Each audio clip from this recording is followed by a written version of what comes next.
Hello, everybody. Would like to welcome you to what's going to be a very interesting session with Rules Editor of the National Federation of High School Rule Book, Julie Cochran. I always enjoy her manner of addressing people, and if you have never been around her when she is addressing somebody about an answer that she's given about 15 times before, you truly are missing out on one of the great moments. Um, we're very happy to have you, Julie, and we're looking forward to seeing what you have for us.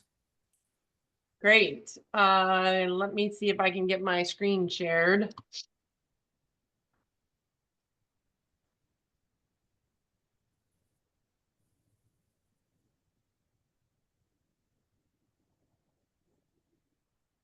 Just making sure. Can you see the PowerPoint presentation on screen? We can. Yes. Great. We'll get started.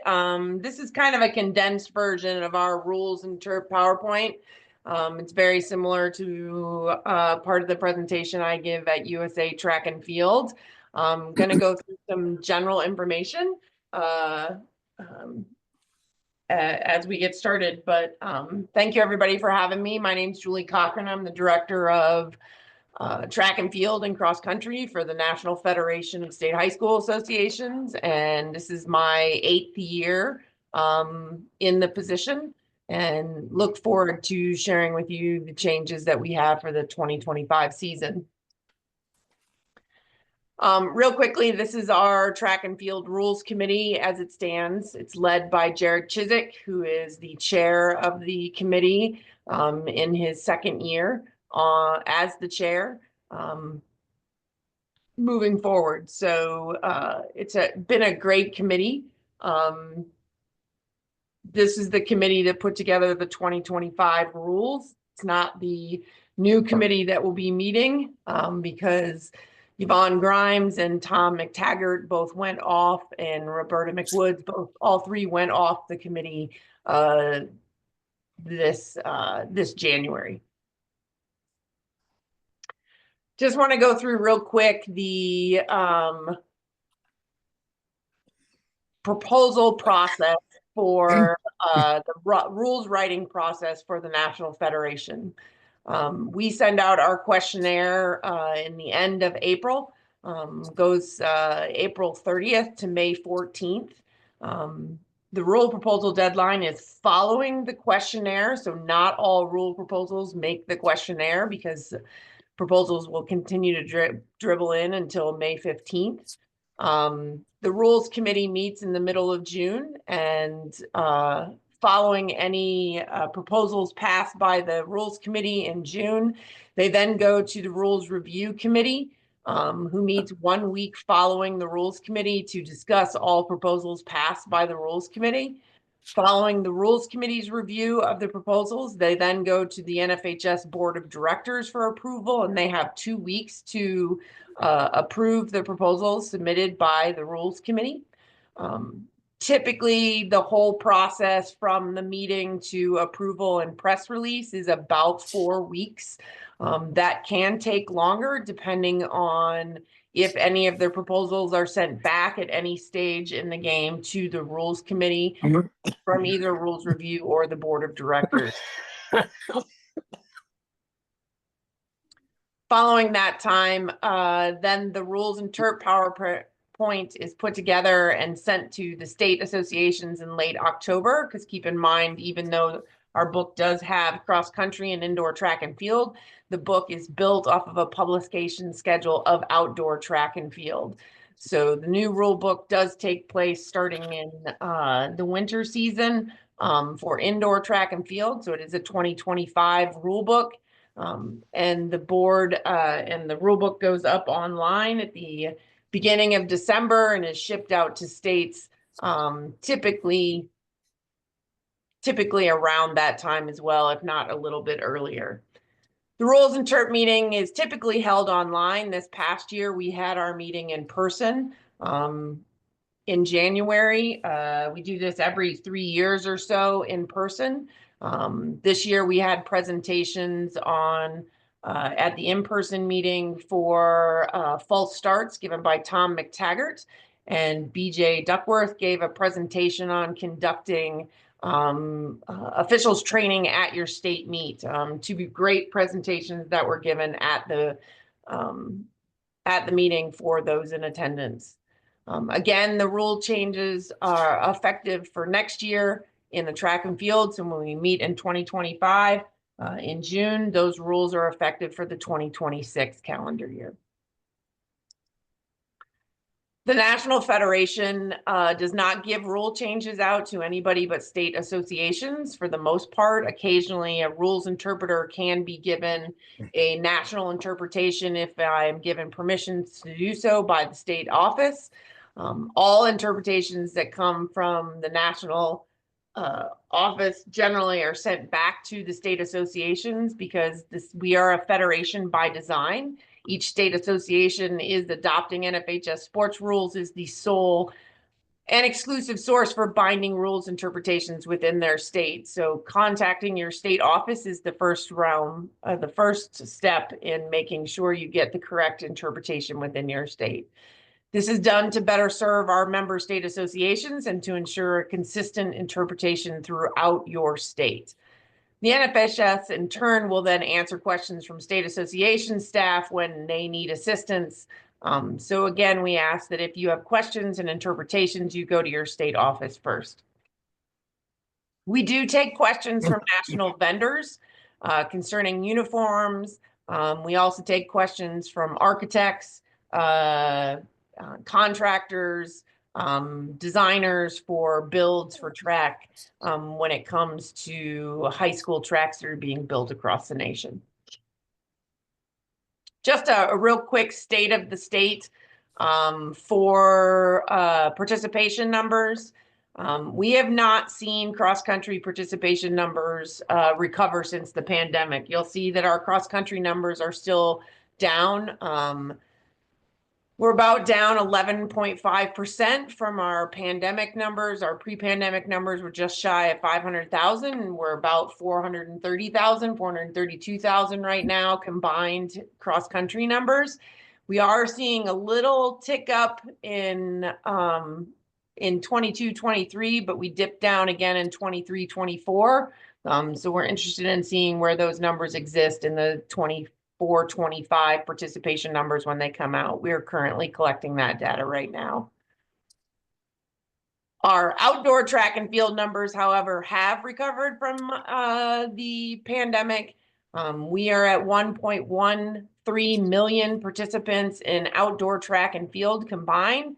You can see the numbers on the screen there. We're a little over 500,000 in girls outdoor track, and we're over 625,000 in outdoor boys participation. Indoor track has also real close to its pre-pandemic numbers.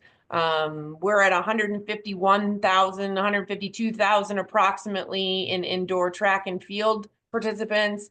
And pre-pandemic we're at 153. Obviously, you can see our boys' numbers have recovered more quickly than our girls' numbers in indoor track, but these numbers are then collected by our state associations. So this is information given to us directly from our state associations in these numbers.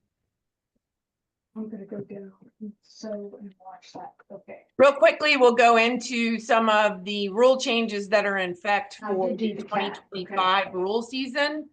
The recall distance was shortened to 50 meters. Julie, it does contain, Julie, yep. A little interruption here. Everybody mute yourself. The only people who should be unmuted right now are Julie and Scott Phoenix. Thank you. Great. Go ahead, Julie. Yep, thanks so much. So we did change the recall distance in outdoor track and field to 50 meters. Generally, the committee and the proposal was that 50 meters is sufficient enough in calling a false start. Athletes are accelerating and are up to racing speed well before that 100-meter mark. And in addition, the current recall distance is problematic at 100 meters in many high school track and fields. meets because of events that are conducted in the D zone. So putting the recall distance start at 50 meters hopefully gets that recall in back before you have issues. If you are past the 50-meter mark, then the recall is no longer there. Reorganization of sections 10 and 11, which concern the relay infractions. We did a whole reorganization in Rule 5 concerning relay races and relay infractions. If you remember the book before, there were relay infractions in section 10 and there were relay infractions in section 11. The change moved all the infractions into section 11 for ease of use by officials to really make sure that we are covering a rule of running the races in section 10, the relay races, and the infractions in section 11. Pardon me. Finally, we gave some guidance in 5.13.1 to the meet referee as to when an athlete leaves the track on a straightaway and whether or not a competitor should be disqualified with the gaining of a meaningful advantage. Again, that information was put forth really again for the meet referee who's ruling on those disqualifications. Pardon me.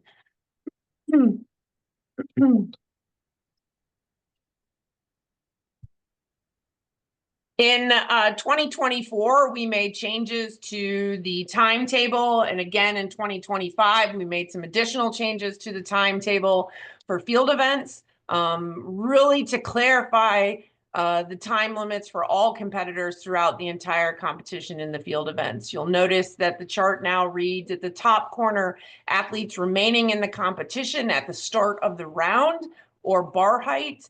And then the first attempt for competitors in a competition there across all events is 1 minute. We also added in the notes, note 1, at any given bar height, the time for all competitors remains the same until the next bar height is established.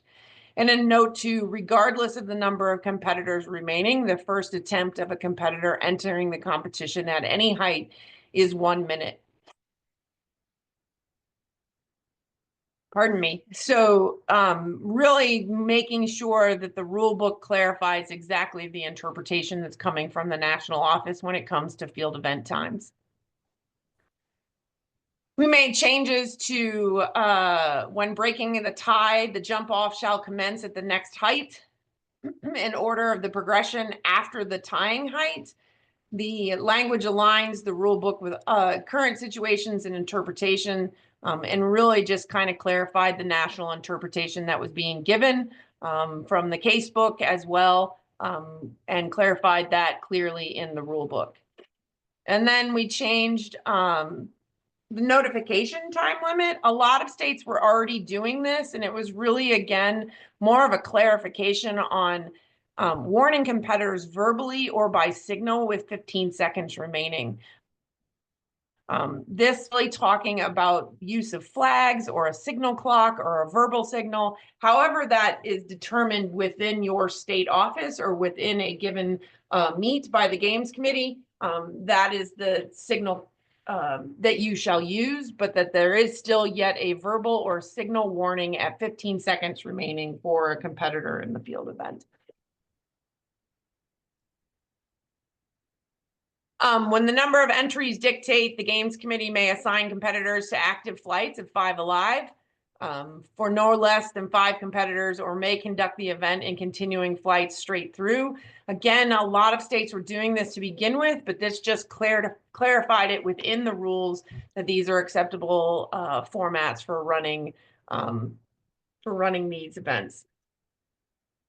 The change really creates a standard distance. Again, with the plane of the crossbar shall be not less than 4 inches from the landing pad and the high jump of where the crossbar and the standard should be placed. 4 inches minimum from the standard to the front plane of the the padding. Pardon me. Editorial changes, we again removed language in electronic devices was moved to conduct the section for the rules book. You'll remember that we talked about electronic devices in Rule 3. We moved all that into a new article in 466 when it talks about disqualifications. So wanted to make sure that was all located in one area that made sense to the position of the rule book and where those rules sit. There is no actual change. It was just literally moved from one section to another section within the rule book. 342, the word clerical was removed to better reflect the scope and authority of the referee in the rule 342. And finally, the points of emphasis for the 2025 season are managing vertical jump landing systems. Obviously, the high jump and pole vault events demand attention to their landing systems to ensure athlete safety and event integrity. Officials overseeing these events must be knowledgeable about the setup, the maintenance, and the management of the landing systems. That's our first point of emphasis. It goes into much more detail within the rule book, but we all know when conducting these field events that when athletes are vaulting or high jumping, there is some movement, and to make sure that everything is in a line for every jumper proper.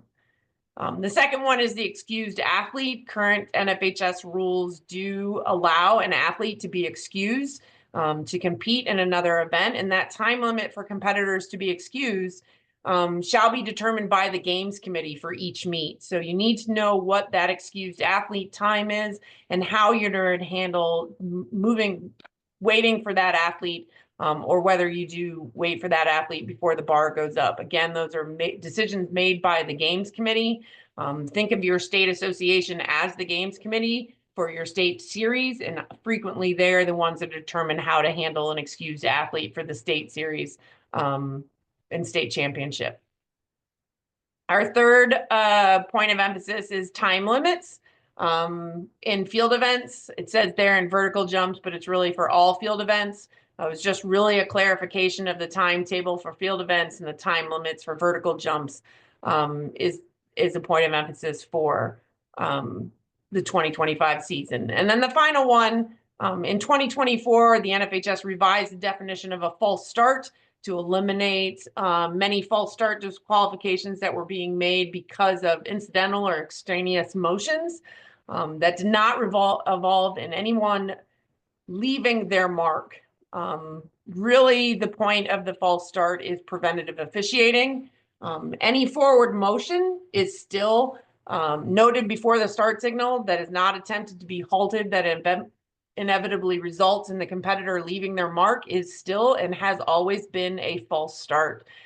We made it a point of emphasis because there was some confusion around the state that we had literally changed the false start rule. In essence, we really changed it to ensure that starts were fair and for all athletes on the line, and to make sure that starters and assistant starters were not reluctant in utilizing the command stand up.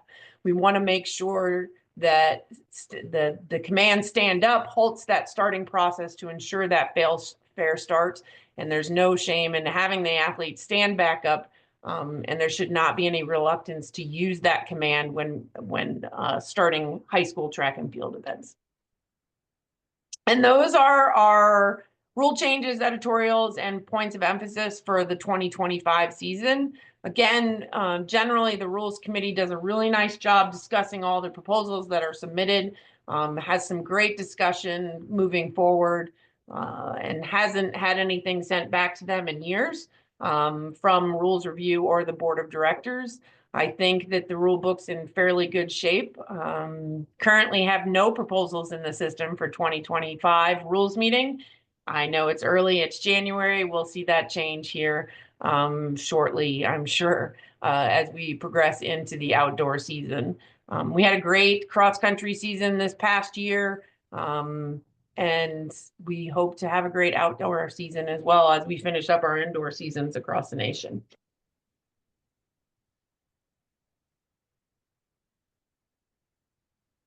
All right, so that would bring us to a question session, comment session. Robert Kern, are you on? I don't think Kern is on, I because thought, he had a meeting he had to attend at a high school. okay, can you say something about um, the pre-meet notes, Julie? Sure. Yeah, the NFHS underwent an overhaul of all preseason guides, which included the pre-meet notes that we were producing. They are now all produced by REI. I am working with USA Track and Field to figure out a way to get the pre-meet notes on behind a paywall on USA Track and Field's website.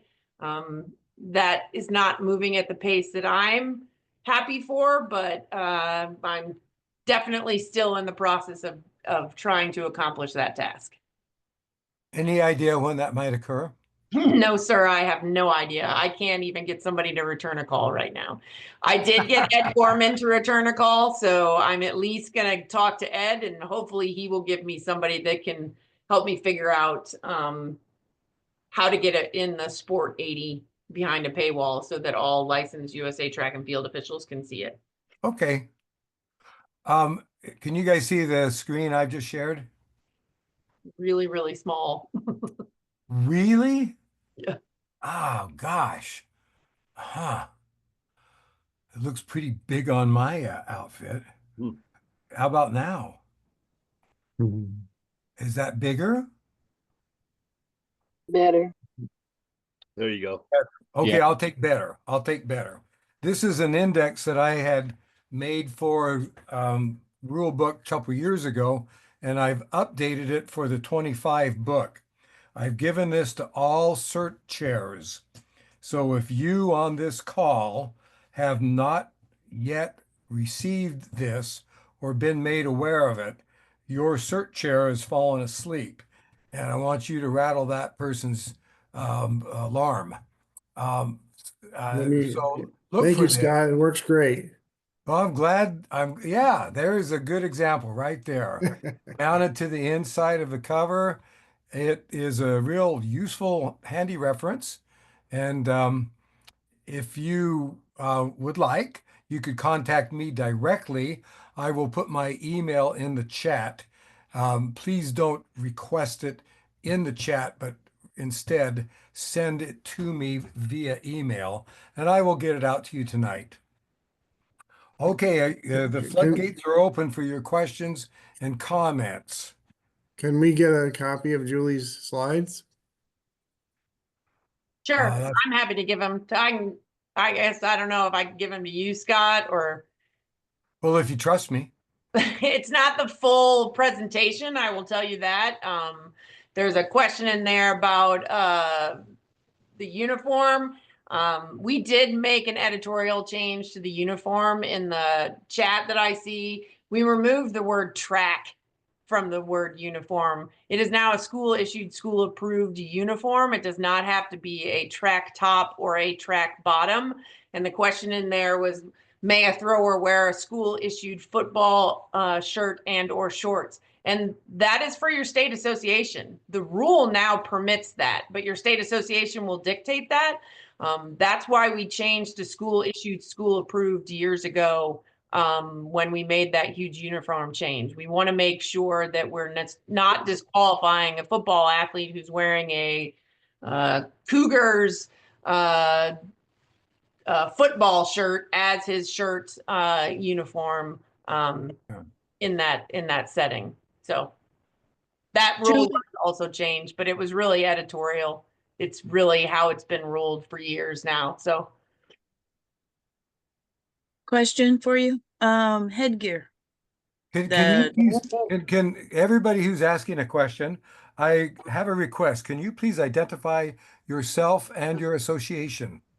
yes, Karen Stowers, Virginia. What about the hats?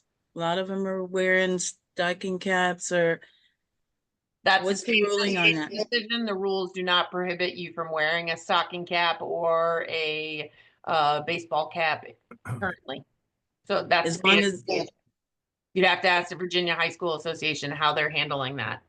But And the then rules do not prohibit it. what about the logos on them?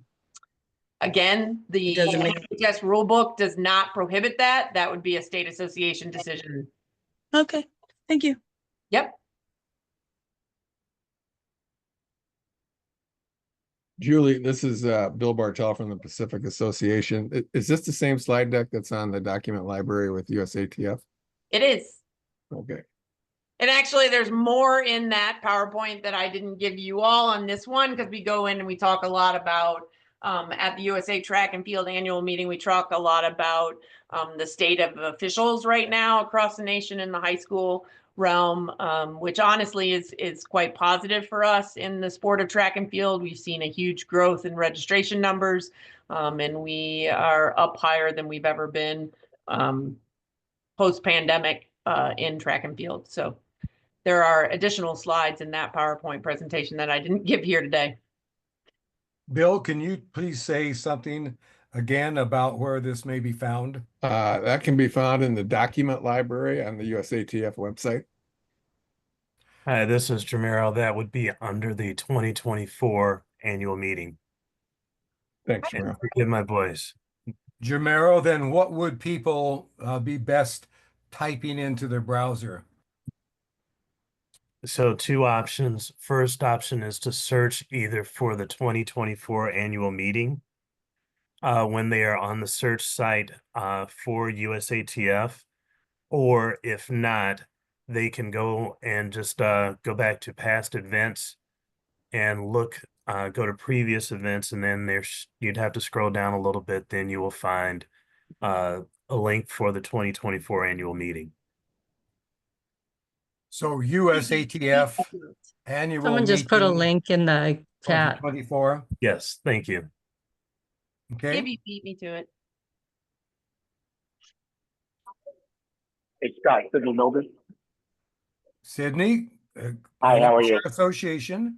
It depends on who you ask, but New York, We're asking you. New York. Come on, Sydney. I just want to continue to stress safety. It's all over the all over Facebook. A bunch of people are getting email, etc., about the incident that took place in Colorado. And every opportunity we get together, I think we should continue to stress things.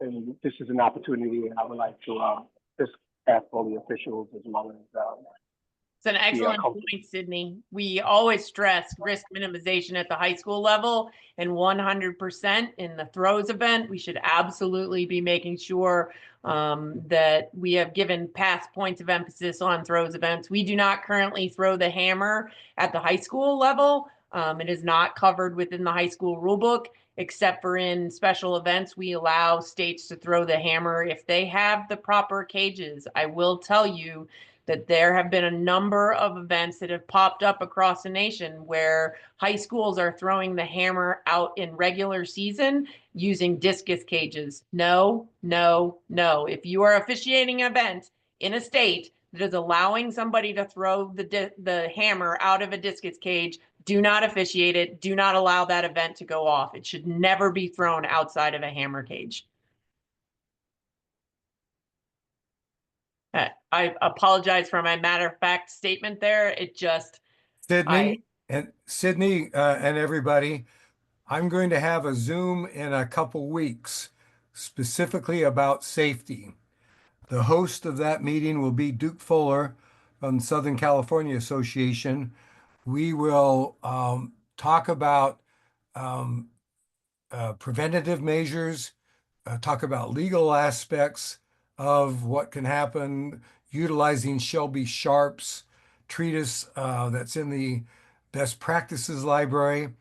Refer to a very cogent and well stated letter Rich Shorenstein of the Colorado Association had written regarding safety at Hayward Field, regarding long throws and the adjacent field sectors of pole vault and horizontal jumps.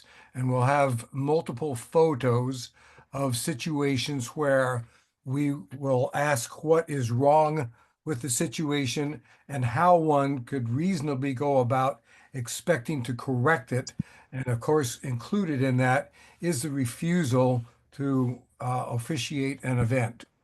That'll be in a couple weeks' time. Ed, did you have a question? Scott, there's a question in the chat that I can just cover real quick before we go on to the next one verbally. Sure. There have been no changes in the NFHS rule book to video review. If it is not official video provided by the meet, it cannot be used to rule by or overturn a meet referee's decision. Ed, go ahead. You have to unmute, Ed.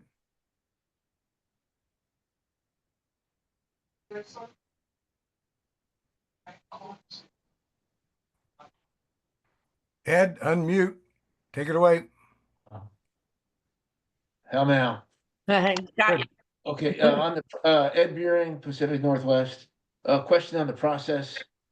If you have a proposal that is not adopted, Hi. when do you want us to give up? I mean, sometimes the world is moving a certain way that it takes high school a while to get convinced. And then the voting members change every, I don't know, every year, every 2 years. You might stand a better chance, but at some point it's just gonna be annoying. What do you guys? As long as your state still approves it, we will continue to take it. Because reality is for a coach or an official to submit a proposal, it has to go through their state office first before it comes to the rules committee. So if your state office is still putting it through, then keep sending it. Honestly, that's a conversation I would have with the state office if it got to the point where I didn't want to see the proposal anymore. Ed, do you have something in particular in mind? No. Okay. Who's next? Can I go, Bill, from Louisiana? Clarification on the high jump timings. It says that with 3 competitors, they have 3 minutes. But repeat jumps, it says 2 minutes. Which is the overriding when you have just 3 athletes left?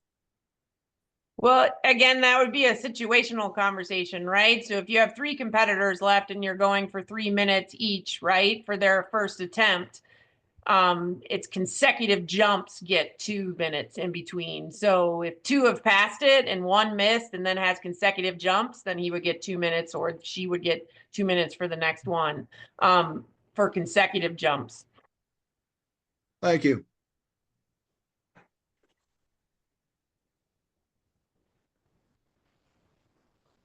Who's next? Scott and Julie, this is Ed Halleck in Colorado. I have a question regarding the pre-meet notes from 2023 regarding weighing pole vaulters prior to the competition. Is that a recommendation or is that a requirement? It's not a requirement. We don't require that. We do have conversations with our state offices about how they're setting up the pole vault, and it is all over the place. So we just had that conversation and put that article in the pre-meet notes because we had states that weren't doing anything. And how do you know that they're jumping on the proper pole if there's not a process for weighing?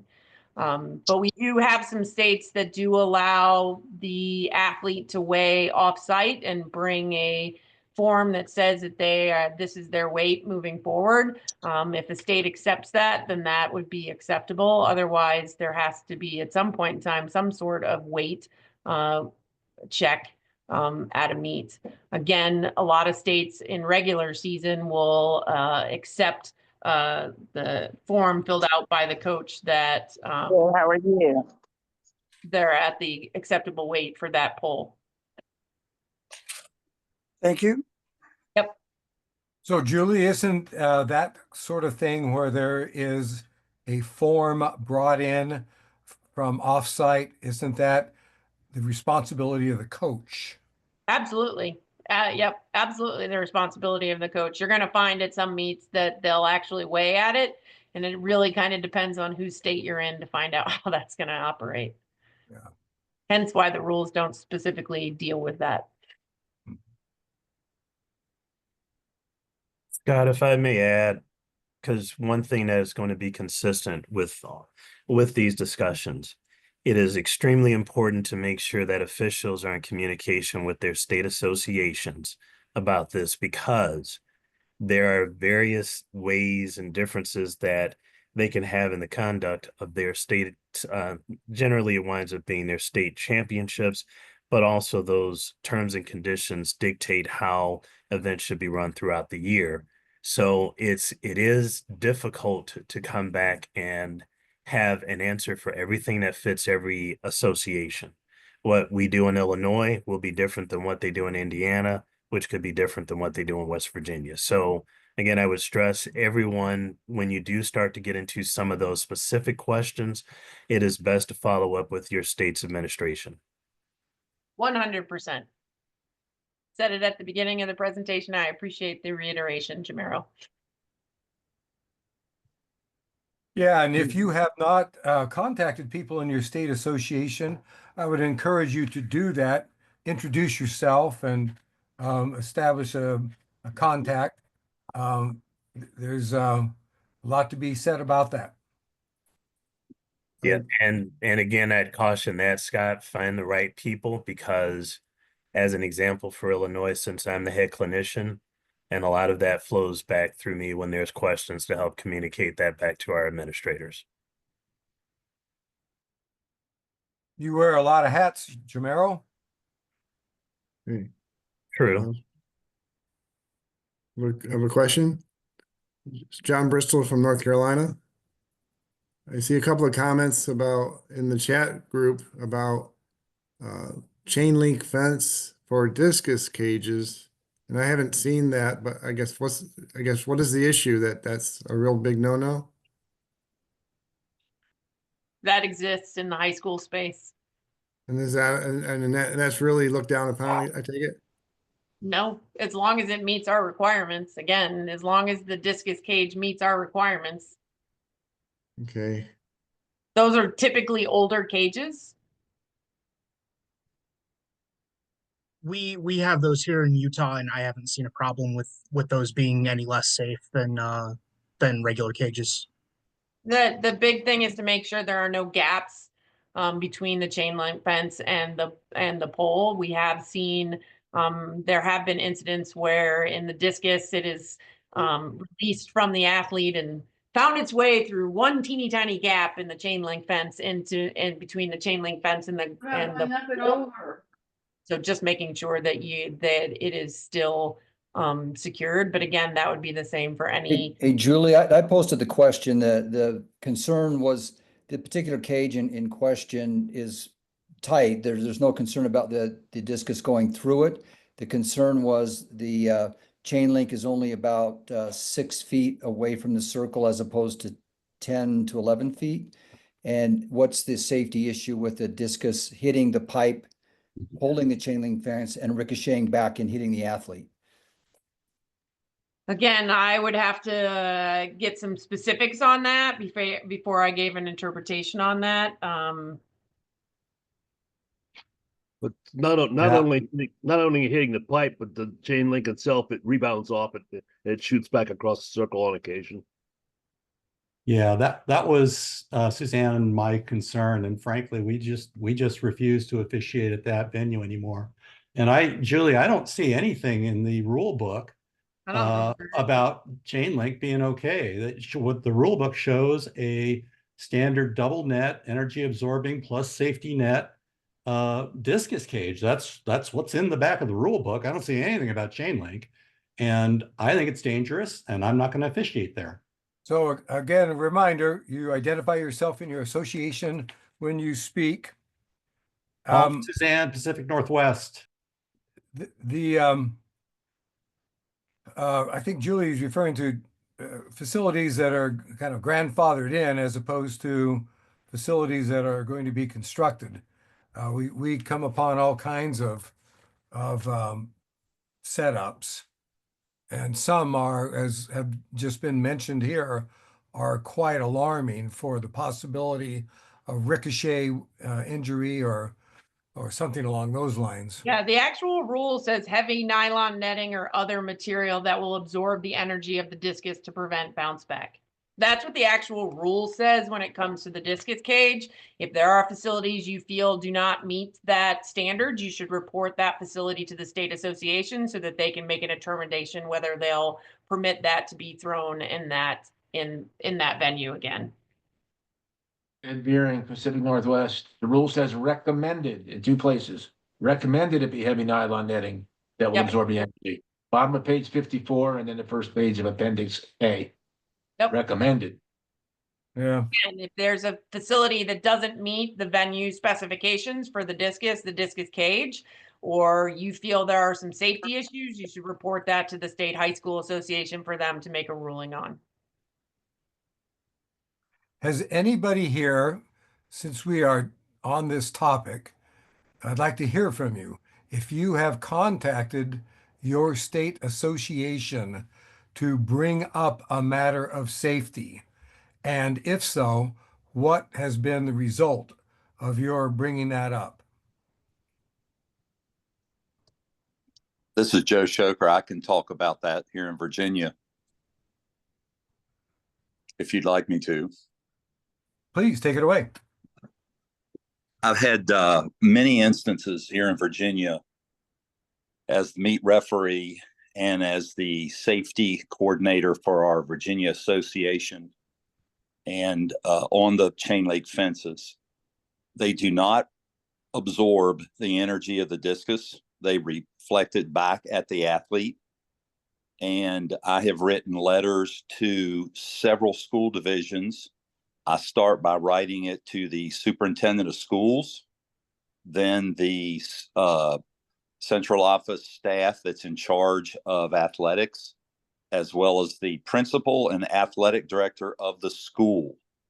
And I give them my certification. I'm a USATF master official. And I've told them that, in my opinion, that their cage is dangerous, is not safe, and is questionable under the rules. And in every school division I've done this with, I've gotten cooperation, and the next season at least, those cages have been replaced with newer netting cages.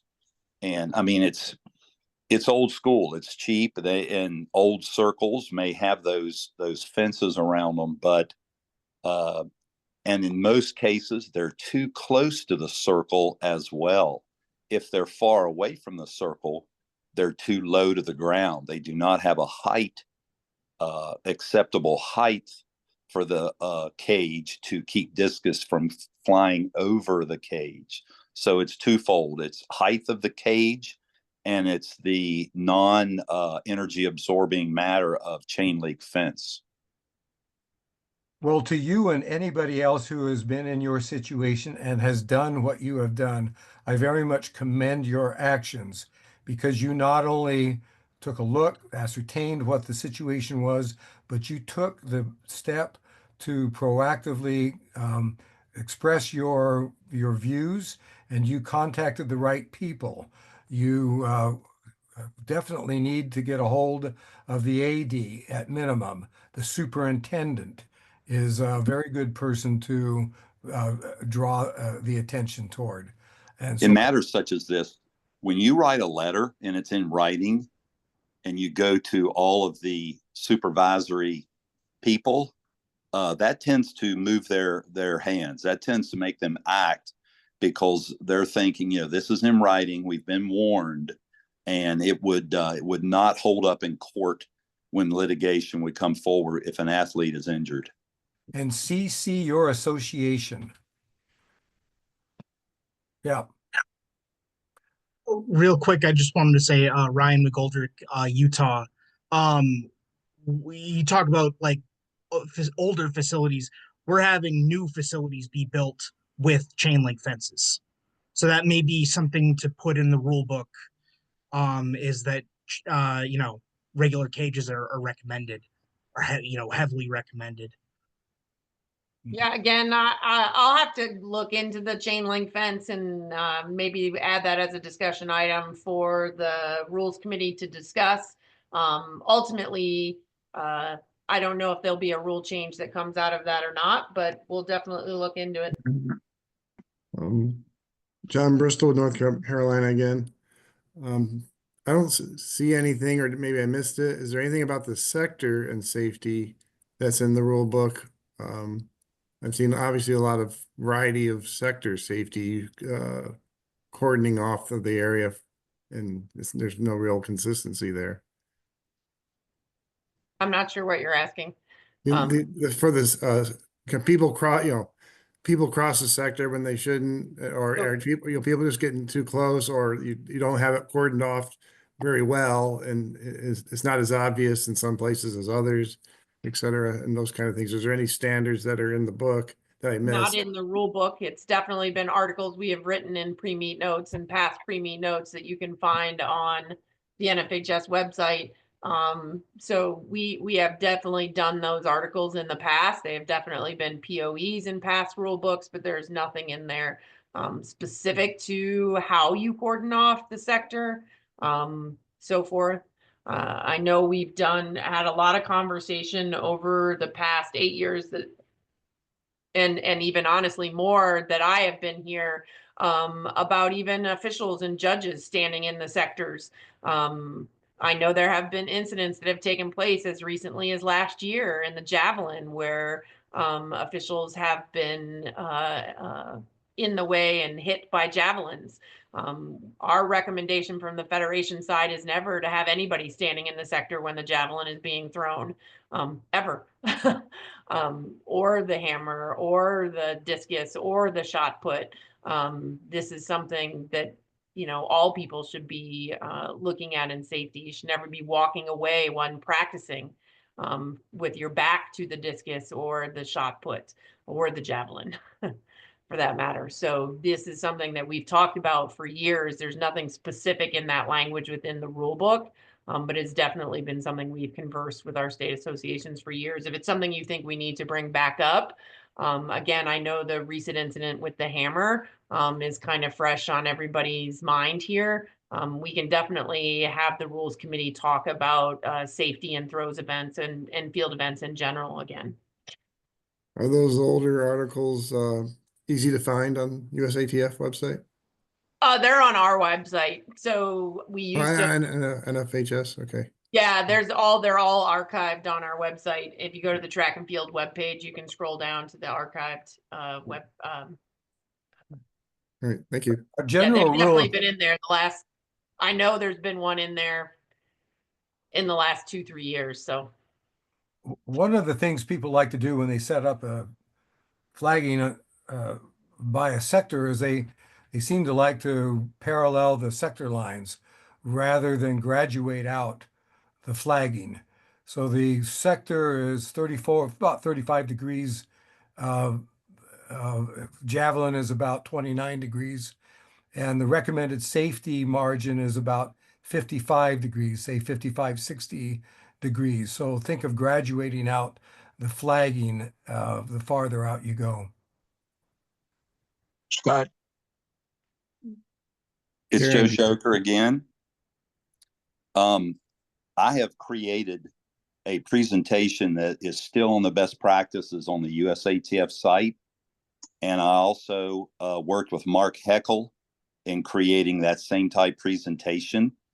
Mark Heckel actually has videos on YouTube on his channel on sector safety and throw safety.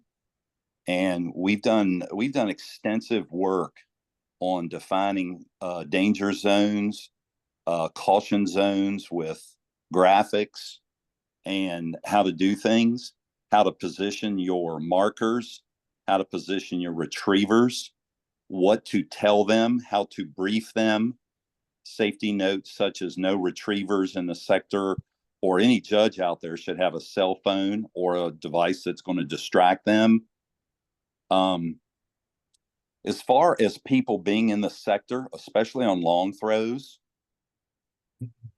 you really cannot have a situation where you're having your markers running from outside of the sector into a long throw sector to get an accurate mark. They cannot see at the landing. So we do not teach that. We go out of our way to teach safety, visual acuity, including the trees and the sunlight behind the circle, so that the people in the sector don't lose the implement in the sun. We talk about windage, but if you've got a 65 to 70-year-old track official that has to run in and out of a hammer sector or discus sector or jab sector all day long working a meet, he will not come back to work your meet. If that's me, I will not come back to work your meet. So we go out of our way for safety in that regard. If you watch the Olympics, if you watch the nationals at the division, at college divisions, the markers are in the sector. They are not making the trip back and forth into the sector. So that's a controversial topic, I'm sure. But you've got to, when you're planning your meets and your number of officials, you have to be pragmatic and understand getting tired, officials getting tired over the course of long meets. But that said, you've just got to be really careful. Saying, Joe, I'm not denying what you're saying in any way, shape, or form, but that a high school meet is not the Olympics. The officials that is correct. Working high school meets are not Olympic level officials, generally. I'm not saying they don't work high school meets, but they're generally not. And usually the people who are measuring in high school meets may not have an official's license at all. And so they're not going through the training level that you are doing at your levels of track and field meets. And so generally, from a high school perspective, we do not recommend that those measuring are in the sector. And anybody who has taken a javelin to the quad is going to agree, I'll get a younger kid to go out there and measure it. However that's going to happen, you will frequently have that at high school meets where they are kids that are out there running there and measuring. So I understand what you are saying. I just want to clarify that it is a very different scenario at the high school level. So we absolutely do not allow any student to be in the sector marking. We always, no matter what meet, if it's a junior high meet, we won't have a meet if we don't have an adult in the sector marking where those implements land. And that's, again, I understand a high school meet, and I'm not saying that we don't keep them off to the side, that type thing. And I was in a middle school for decades teaching and coaching, and I very much understand the nature of 10-year-olds and 12-year-olds in throwing sectors and that type thing. But it's a never-ending safety pursuit that we've all got to make, and we need a brief.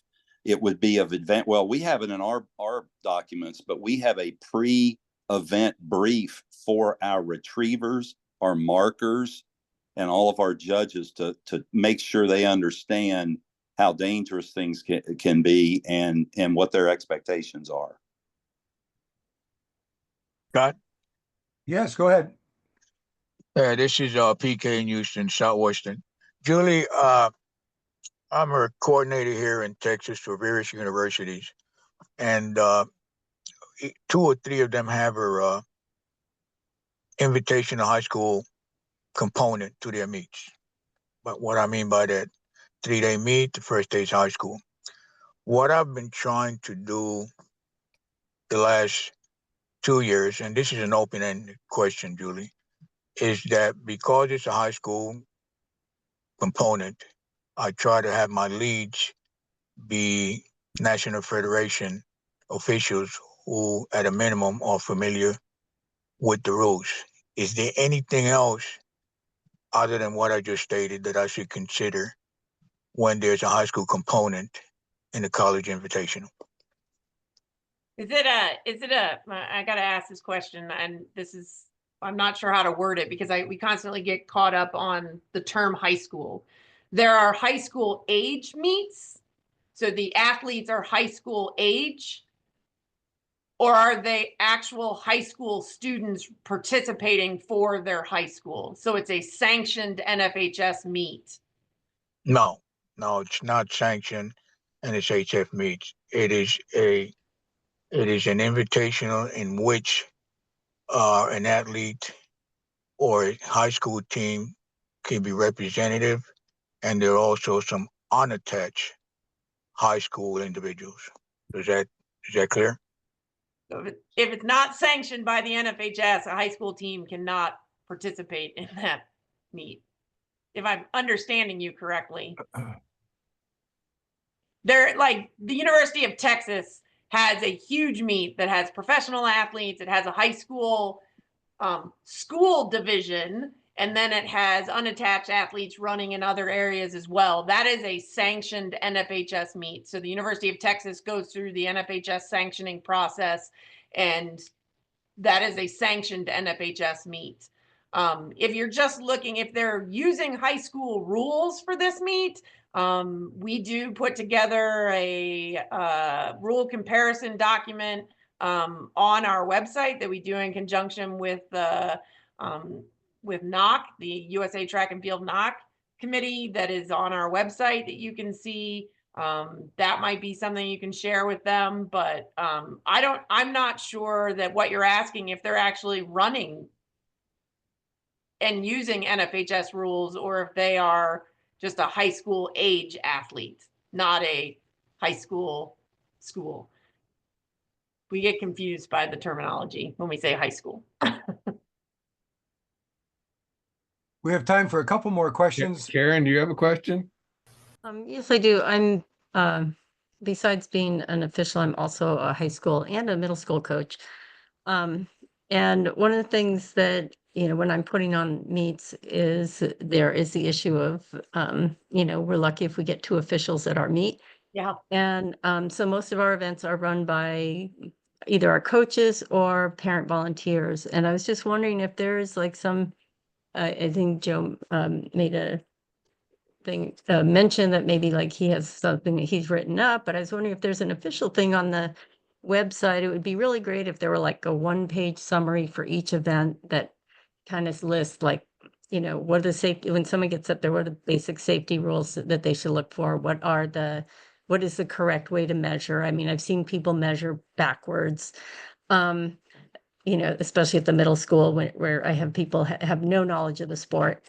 And it would just be really nice, I'm always trying to write things up, and it would be nice if someone who really has a complete knowledge could do this. So kind of a yes/no question. Karen, have you ever gone online to the USATF Best Practices Library? I have to admit that the USATF website is even when I'm just trying to sanction a race, it takes me a while to find things there. So it's called the Best Practices Library. Best Practices Library. What we'll pull up are some circles, and one of them is field events. And you can click on that and pull up what they're called flip snacks, and just look through and see what there is to see that you can adapt for your purposes. There's a lot of stuff in there that is not going to be probably applicable to you, but there will be a good share of information that is. And all you would have to do is you can do screenshots, you can do copy and paste, and are they written very layman? Because they're basic things that like parents just like don't know about the sport. So if it's written I can read them, but if it's going to be written in, you go online and try that, and then if you would like, write me, and we'll establish a communication about that. Okay, Karen, perfect. there are many states that have documents as well that exist. So if there's something that I can help you with, if you shoot me an email, I'll see if it's something that I have kind of behind what we call a paywall for our state associations that might be helpful to you.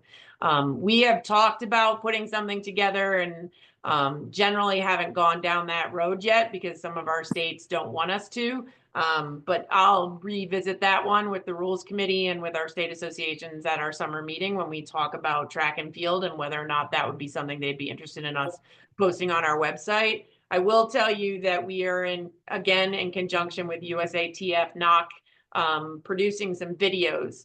We'll have some videos that are released this spring that will be short how to set up field events. Those will go out. They'll be like setting up pole vault, setting up high jump. They'll be short, quick little videos that you can share with your parent volunteers on the NFHS Learn site that will be up.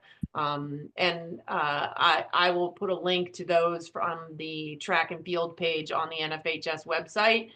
So those will go up. This is going to be a series for us. So keep in mind, it's not going to happen like all at once, but at least the setup of the venues will go up this year.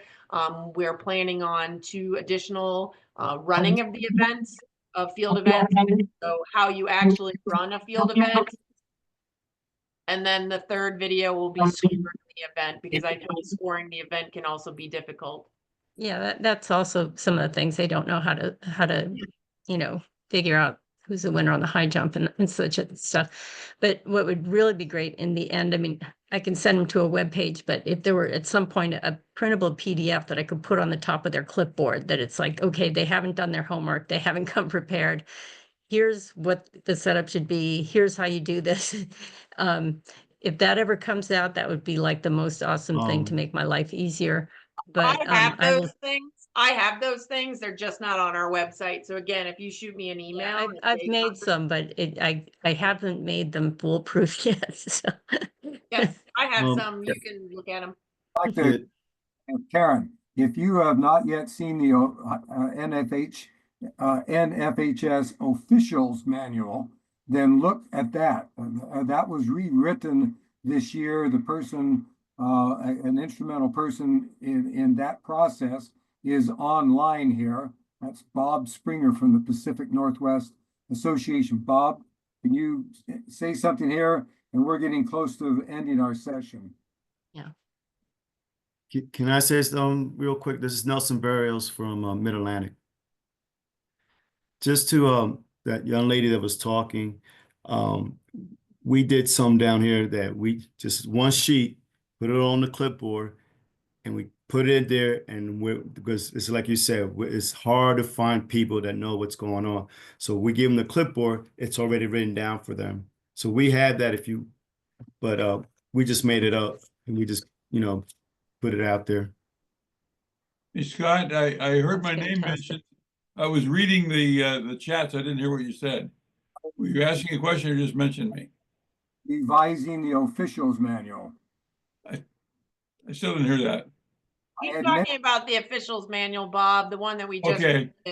Gotcha. Okay.